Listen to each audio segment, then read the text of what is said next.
오늘 이 새벽에는요, 쓰임받는 인생이라는 제목을 가지고 말씀을 좀 전하려 합니다.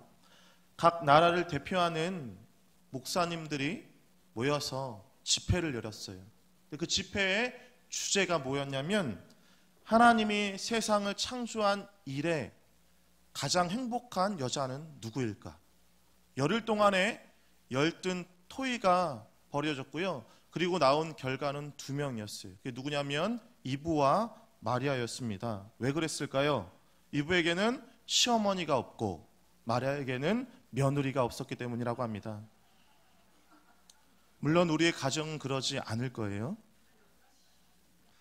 제가 행복 아카데미를 이제 담당하고 또 강의를 해서 그런지 행복에 대한 생각을 요즘 많이 해봐요. 그래서 정말 어떤 사람이 과연 행복한 사람일까라고 고민을 하고 생각했어요. 그리고 제 나름대로 내린 결론은 무엇이냐면, 하나님께 쓰임받는 것, 하나님께 쓰임받는 인생이야말로 진짜 행복한 인생이겠구나. 정말 하나님께 쓰임받는 인생이야말로 모든 그리스도인들이 추구해야 될 삶의 목표가 아닐까라는 생각을 하게 되었다는 거예요. 우리는 누구나 하나님의 나라와 세상에서 꼭 필요한 존재가 되기를 소망합니다. 좀 다른 말로 표현하면요, 쓸모없는 인생이 아니라 쓸데있는 인생이 되기를 소망한다는 거예요. 교회에서도, 가정에서도, 그리고 직장에서도 없어서는 알된 소중한 존재가 되기를 원한다는 거예요. 그리고 스스로에게 이야기하는 거예요. 내가 그런 사람이다 라고 스스로가 그렇게 이야기할 수 있고, 다른 사람이 당신은 교회에, 당신은 이 가정에, 당신은 이 공동체에 없어서는 안 될 존재입니다 라고 인정을 받는다면 정말 행복한 인생일 것 같다는 거예요. 그런데 우리가 주변을 살펴보면 이와 정반대의 생각을 가지고 사는 사람들이 있다는 거예요. 자신의 출신 배경과 우리 현재의 모습들과 변하지 않을 것 같은 미래의 모습들을 바라보면서 이야기하는 거예요. 나는 안 돼. 안 돼. 되겠어? 라고 무너진 삶을 사는 사람들이 있다는 거예요. 지금 여러분들의 모습은 어떻습니까? 혹시 지금 내 모습과 환경을 바라보고 나는 안 돼. 안 될 거야. 라고 생각하는 분이 계시냐는 거예요.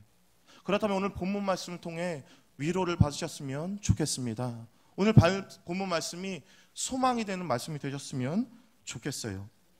이 사사기서를 통해 하나님께서 우리에게 많은 교훈을 주고자 하시지만, 가장 중요한 교훈 가운데 하나가 무엇이냐면, 우리가 연약하지만, 우리가 너무 나약하지만, 우리가 부족하지만 하나님께서 우리와 함께 하신다면, 하나님께서 우리를 쓰시기로 작정하셨다면 우리의 삶이 달라진다는 거예요. 그게 사사기서를 통해 하나님께서 저와 여러분들 주고자 하는 메시지라는 거예요. 쓸모없는 인생이요, 쓸데있는 인생이 되고, 실패한 인생이 성공한 인생으로 변한다는 거예요. 하나님께서 쓰시기만 하면. 그렇기 때문에 우리가 기도해야 될 것이 무엇이냐면, 하나님께 쓰임받는 인생이 되고 싶다라고 기도하셔야 되는 거예요.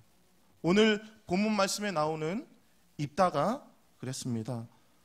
오늘 이 시간에는 입다의 삶의 여정을 함께 좀 알아보면서요, 은혜를 나눴으면 좋겠습니다. 첫째입니다. 첫째는 무엇이냐면요, 낙심을 극복해야 된다는 거예요. 입다는 오늘 본문 말씀 보시면 큰 용사였다라고 소개를 하고 있어요. 그에게는 큰 능력이 있었습니다. 훌륭한 능력이 있었어요. 아마 하나님께서 그에게 리더십을 줬을 거예요. 근데 사람들이 그것을 인정하지 않았습니다. 왜 그랬을까요? 그것은 그의 출신 배경 때문에 그랬다는 거예요. 1절 말씀 같이 한번 읽어볼게요. 1절 말씀 읽겠습니다. 시작. 길드앗 사람 큰 용사 입다는 기생이 길드앗에서 낳은 아들이었고. 아멘.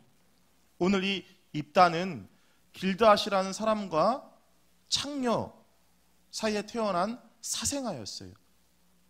그러니까 어떻게 보면 태어나서부터 버림받은 인생이었다는 거예요. 근데 이것뿐만이 아니었습니다. 성장하면서도 불행했어요. 왜냐하면 형제들이 그를 가족으로 인정하지 않았기 때문에 그렇다는 거예요. 그의 가족들조차 그를 친혈육으로 인정하지 않았습니다. 그래서 그의 형제들이요 입다를 쫓아냈어요. 그래서 입다가 도비라는 땅에 거하게 되었는데요. 3절 말씀 같이 한번 읽어볼게요. 3절 말씀 읽겠습니다. 시작. 이에 입다가 그 형제를 피하여 돕 땅에 거함에 잡류가 그에게로 모여와서 그와 함께 출입하였더라. 아멘. 여기에 잡류라는 말이 나오는데요. 일정한 직업이 없이 돌아다니는 젊은이에요. 좀 더 이야기하면 어제 오광재 목사님 말했던 건달입니다. 건달. 그러니까 입다가 돕 땅에 거하자 그랑 비슷한 무리들이 모여들기 시작했어요. 비슷한 무리들이 막 주변에 모이기 시작했습니다. 그래서 입다가 그들을 가지고 게릴라 부대를 만들었어요. 뭐 조폭을 만들었다고 생각해도 되고요. 그들의 우두머리가 됐어요. 그리고 이제 자신이 하는 이 돕 땅에 정착하기 위해 주변 사람들과 싸웠습니다. 그래서 승리했어요. 점점 세력이 커지게 되었습니다. 근데 그때 그 소식을 이제 길드앗 장로들이 듣게 되었다는 거예요. 그럼 여러분 우리 한번 생각해 보자는 거예요. 만약 여러분들이 어려서부터 버림받고 형제들에게 무시당하고 집에서 쫓겨났어요. 그리고 갔는데 내가 나름대로 능력이 있어서 주변의 사람들이 모여서 엄청나게 큰 세력을 형성했다고 생각하면 여러분들은 제일 먼저 뭘 하실 거예요? 저는 성격이 지랄 맞아서 그런지 제가 만약에 그랬으면 저는요 저를 쫓아냈던 형제한테 찾아갔을 거예요. 그리고 복수했을지 모르겠습니다. 아니면 새롭게 얻은 이 힘을 가지고 사회와 세상을 향해 난을 일으켰을지도 모르겠어요. 저만 그러겠죠? 여러분들은 착하셔서 안 그러실 거예요. 근데 입다는 그러지 않았다는 거예요. 자신에게 든 분노의 감정, 상처의 감정을 사회에 퍼뜨리고 사회에 폭발한 것이 아니라 그것을 극복했다는 거예요. 그는 자신의 서러움과 상처를 타인과 사회의 반항으로 표출시킨 것이 아니라 자기 인생을 유익하게 만드는 발판으로 삼았다는 거예요. 우리는 이 모습을 통해 성경에 또 위대한 사람들을 공통점을 발견하게 돼요. 그게 누구냐면 바로 다윗이라는 거예요. 다윗. 시편 27편 10절 말씀 보시면 이런 말씀이 나와요. 내 부모는 나를 버렸으나 여호와는 나를 영접하리이다. 아멘. 사무엘이 이제 사울을 이을 왕을 찾아서 이새의 집으로 갑니다. 그래서 이새의 아들들을 불러요. 그래서 아들들 다 봤어요. 근데 빠진 아들이 있었는데 그게 누구였어요? 다윗이었죠. 다윗이었어요. 이새가 볼 때는 다윗은 왕감이 아니었어요. 어떻게 보면 다윗은 자신의 아버지에게도 인정받지 못한 버림받은 인생이었다는 거예요. 얼마나 안타깝겠어요? 얼마나 속상하겠어요? 그 일이 있은 후 다윗이 얼마 지나지 않아서 이제 형들이 있는 전쟁터로 갑니다. 그때의 블레셋에 우리가 너무나 잘 아는 골리앗이 이스라엘을 모욕하죠. 하나님을 모욕합니다. 그때 다윗이 골리앗을 물리쳐요. 그러니 어떤 일이 일어나요? 백성들이 사울은 천천히요, 다윗은 만만이다 라고 하니까 사울왕이 어떻게 했어요? 열받았어요. 시기하게 되었습니다. 그래서 다윗을 죽이려고 했어요. 그래서 다윗이 도피하게 되었습니다. 그렇게 다윗의 도피의 인생이 시작됐다는 거예요. 근데 그러던 중에 사무엘상 22장 말씀을 보시면 이제 다윗이 아굴람이란 굴에 피신했다는 소식이 사람들에게 전해지게 돼요. 그러니까 그때 환난당한 자, 빚진 자, 원통한 자들이 모이기 시작합니다. 다윗과 비슷한 사람들의 무리들이 모였어요. 그리고 다윗이 부대를 만들었습니다. 누구랑 비슷해요? 입다랑 비슷하다는 거예요. 그러니까 다윗은 자신의 삶이 버림받고 상처받고 힘들었지만 자신의 삶을 포기하지 않았다는 거예요. 사람은 누구나 거절감과 상처를 입으면 비참한 인생을 통해 사람들이 주저앉게 되는데요. 그러나 우리는 낙심하지 말아야 된다는 거예요. 왜 그럴까요? 우리의 삶은요, 천국을 향해 가는 순례의 길이기 때문에. 좀 다르게 표현하면요, 영적 전투의 길을 우리는 걸어가고 있다는 거예요. 전쟁을 하면 승리할 때도 있지만 때로 어떨 때가 있어요. 실패할 때도 있잖아요. 질 때도 있잖아요. 그런데 우리가 소망을 잃지 않아야 될 이유는 무엇이냐면 우리의 궁극적인 목적, 그리고 우리가 궁극적으로 우리는 어떠한 사람이에요? 승리하는 사람이라는 거예요. 여러분 그것을 잊지 않으셨으면 좋겠습니다. 모든 순간 가운데 낙심과 어려움이 있을 때마다 그 모든 것들을 이겨낼 수 있는 저와 여러분 되기를 주님의 이름으로 소망합니다. 어떠한 낙심의 순간에서라도 하나님을 믿고요, 그 믿음을 가지고 역경을 이겨내고 하나님 때를 기다려서 정말 멋진 인생을 살아가는 저와 여러분 되셨으면 좋겠습니다. 두 번째는요, 믿음으로 나아가자는 거예요. 버림받고 상처받은 입다의 생애의 조훈, 어떻게 보면 다시 없을 기회가 찾아옵니다. 6절 말씀 같이 한번 읽어볼게요. 6절 말씀 읽겠습니다. 시작. 입다에게 이르되 우리가 암몬 자손과 싸우려 하나니 당신은 와서 우리의 장관이 되라. 아멘. 앞장을 보면 이제 이스라엘 백성들이 하나님께 막 부르짖어요. 근데 부르짖는데 암몬 족속들이 길닷의 중앙쯤에 진을 쳤습니다. 이게 무슨 말이냐면 적들이 쳐들어와도 막을 만한 변변한 군대가 없었다는 거예요. 그러니까 뭐 전쟁을 할 아무것도 준비가 되어 있지 않은 상태가 바로 길닷 사람들의 상태였다는 거예요. 변변한 군대도 없었는데요, 설상가상으로 지도자도 없었어요. 지도자가 없으면 전쟁에 대한 결순과 전략도 없겠죠. 아무것도 없었다는 거예요. 전쟁을 해야 되는데 아무런 계획도 없었고요, 아무런 해결책도 없었다는 거예요. 이렇게 앞이 캄캄하고 어떻게 해결할지 모를 때, 그때 자신이 쫓아냈던 입다가 크게 세력을 형성했다는 소리를 이제 길닷 장로들이 들었어요. 그래서 어떻게든 이 전쟁에서 이겨야 되니까, 어떻게든 이 전쟁을 해야 되니까 이제 울며 겨자 먹기로 입다에게 찾아갑니다. 그리고 이야기해요. 너가 우리의 장관이 되어달라. 그때 입다가 이렇게 얘기를 해요. 7절 말씀 같이 한번 읽어볼게요. 7절 말씀 읽겠습니다. 시작. 입다가 길닷 장로들에게 이르되 너희가 전에 나를 미워하여 내 아버지 집에서 쫓아내지 아니하였느냐? 이제 너희가 환난을 당하였다고 어찌하여 내게 왔느냐? 아멘. 지금 입다는 자신을 미워하고 쫓아냈던 그 책임을 장로들에게 묻는 거예요. 이렇게 이야기하는 거예요. 내가 쫓겨날 때, 내가 아무런 잘못 없을 때, 쫓겨날 때 너희 힘이 있었잖아. 너희가 막아주면 내가 안 나갈 수 있었고 안 쫓겨날 수 있었는데 너희 그때 가만히 있었잖아. 이제 와서 너희 힘들다고 나한테 도움 청해? 야, 너네 양심이 있냐? 라고 이야기하면서 그들에게 지금 책임을 물으면서 그들의 요청을 지금 거절하고 있는 거예요. 그러니까 길닷 장로들이 이러면 안 되는데 큰일 났다라는 생각이 들어서 이제 입다의 마음을 달래주려고 이렇게 이야기해요. 9절 말씀 한번 또 읽어볼게요. 8절 말씀 한번 읽어보겠습니다. 시작.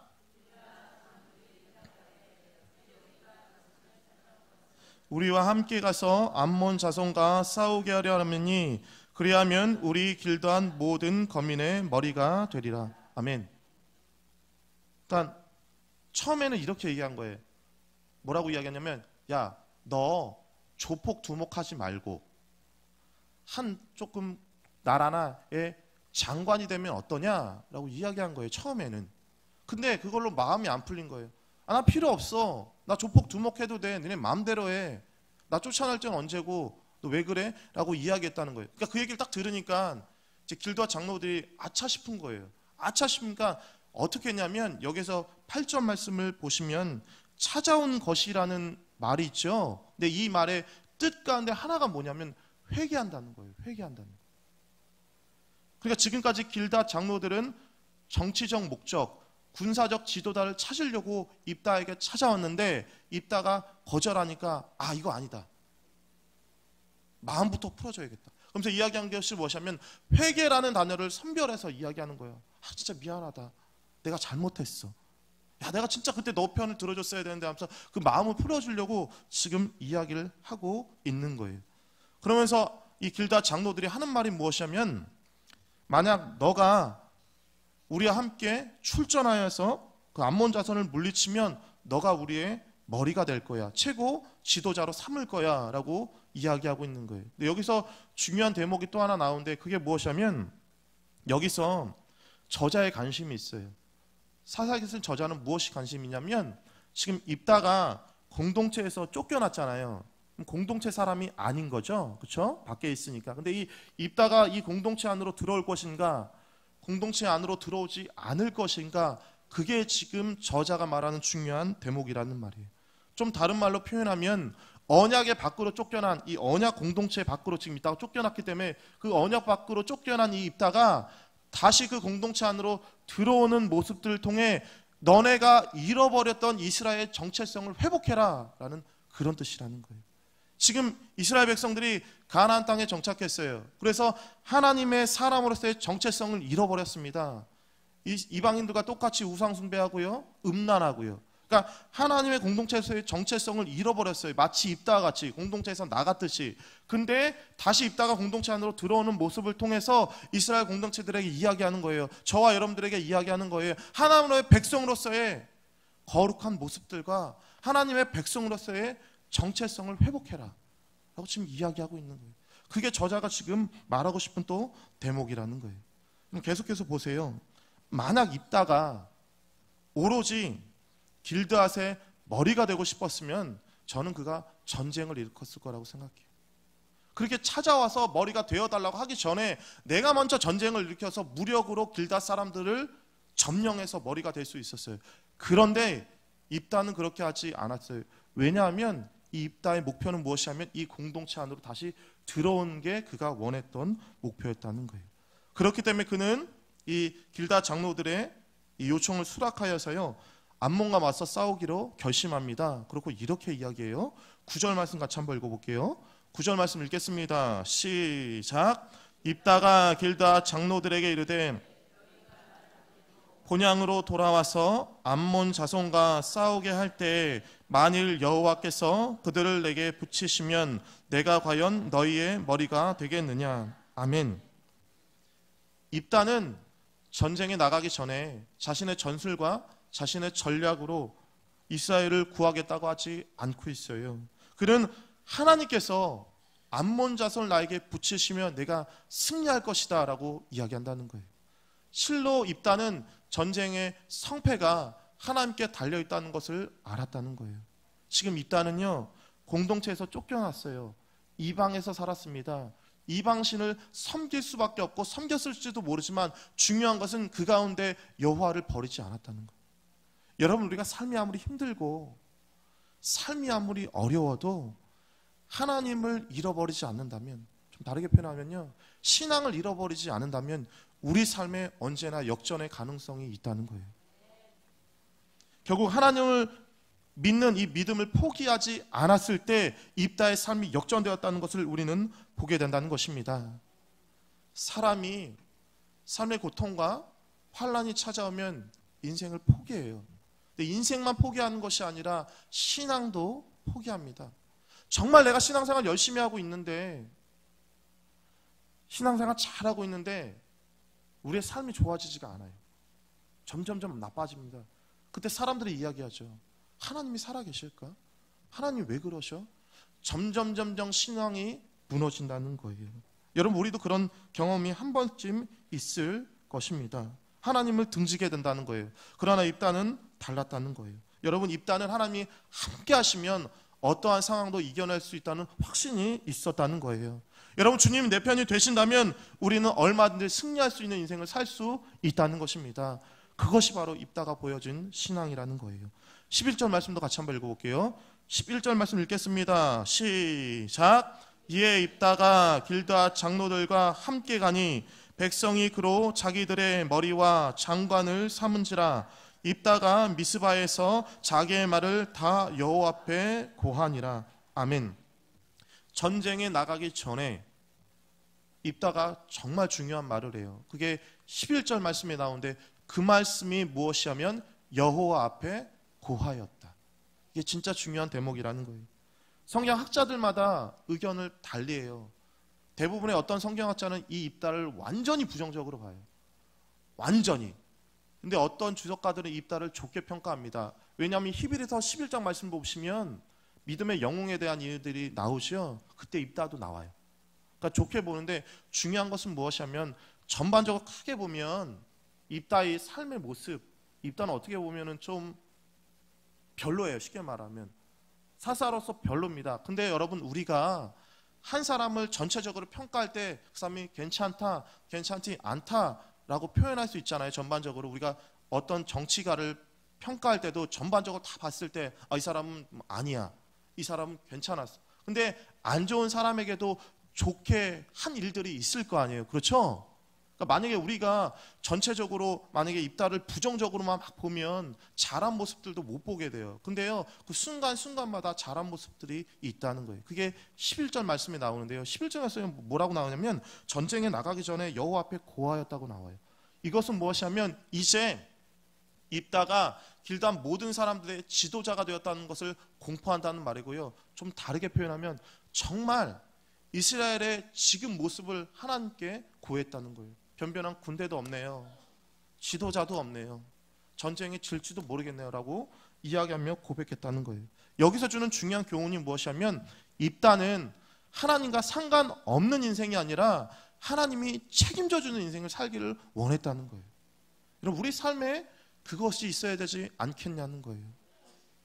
여러분, 삶이 힘들고 어려울 때마다 정말 힘든 일들이 일어날 때마다 어떻게 하세요? 혹시 막 가슴만 치고 답답해하고 있지는 않냐는 거예요. 여러분, 입다를 보세요. 정말 어려운 일이 일어났을 때, 힘든 일이 일어났을 때 그가 가장 먼저 한 일이 무엇이냐면 가슴 친 것이 아니라 하나님께 고했다는 거예요. 하나님께 내어놨다는 것입니다. 하나님을 믿었다는 거예요. 하나님을 신뢰했다는 것입니다. 여러분, 문제가 생길 때마다 가장 먼저 우리가 해야 될 일은 무엇이냐면 하나님 앞에 나와야 된다는 거예요. 그럼 뭐 해야 돼요? 그 다음에 하나님께 부르짖어 기도해야 된다는 거예요. 여러분, 오늘 왜 나오셨어요? 하나님 만나려고 나오셨잖아요. 하나님께 부르짖으려고 나오셨잖아요. 정말 이 시간 우리가요, 어떠한 일을 놓든 간에 정말 우리가 가슴 아파하는 것이 아니라 그 모든 것들을 가지고요 21일 동안 정말 기도하며 부르짖을 수 있는 저와 여러분들 되셨으면 좋겠습니다. 환난은 우리의 삶의 목표와 시선을 재조명합니다. 고통은 인생의 가치관을 다시 정립하게 해요. 우리는 고난 속에서 진정한 인생의 의미를 발견합니다. 그리고요, 하나님과의 나 사이의 관계를 다시 한번 되돌아가게 된다는 거예요. 자신의 욕심을 위한 인생이 아니라 이제 하나님만을 위한 인생을 살게 된다는 것입니다. 고난 때문에, 고통 때문에 우리가 더 빨리 갈 수 있다고 믿는 사람은요, 절대 절망하지 않을 거라는 거예요. 우리는 고난과 역경 속에서 더욱더 주님께 달려가고요, 주님을 만날 수 있고요, 주님을 믿고 다시 한번 일어날 수가 있다는 거예요. 말씀 정리합니다. 오늘 입다는요, 기생의 출신이었어요. 형제들에게도 버림받았습니다. 조폭의 우두머리였어요. 이방으로 쫓겨났습니다. 어떻게 보면 이방신도 섬겼을 수도 있는 거예요. 지금 우리로 말하면 이런 여건들을 가지고 태어났다면 대부분의 사람들은 자살했을 거예요. 근데 여러분, 입다는 죽지 않았어요. 그리고 그는요, 비천한 인생이었지만 존귀한 인생으로 변했습니다. 왜 그랬을까요? 하나님이 함께 하셨기 때문에, 하나님이 은혜를 주셨기 때문에, 하나님께서 쓰셨기 때문에 이런 일이 일어났다는 거예요. 아무리 삶이 힘들고 어려워도 하나님께서 나를 버리지 않는다는 확신이 있는 사람, 스스로 인생을 포기하지 않는 자세와 주님을 위해 헌신할 수 있겠다고 결단하는 그 사람은 포기하지 않을 거라는 거예요. 낙심하지 않을 거라는 것입니다. 지금 삶이 아무리 비참하고 힘들어도 하나님께서 그 인생을 들어 쓰셔서 존귀한 인생이 될 수 있다는 거예요. 부디 저와 여러분들이요, 그런 복되고 아름다운 인생을 살아가기를 주님의 이름으로 축원합니다.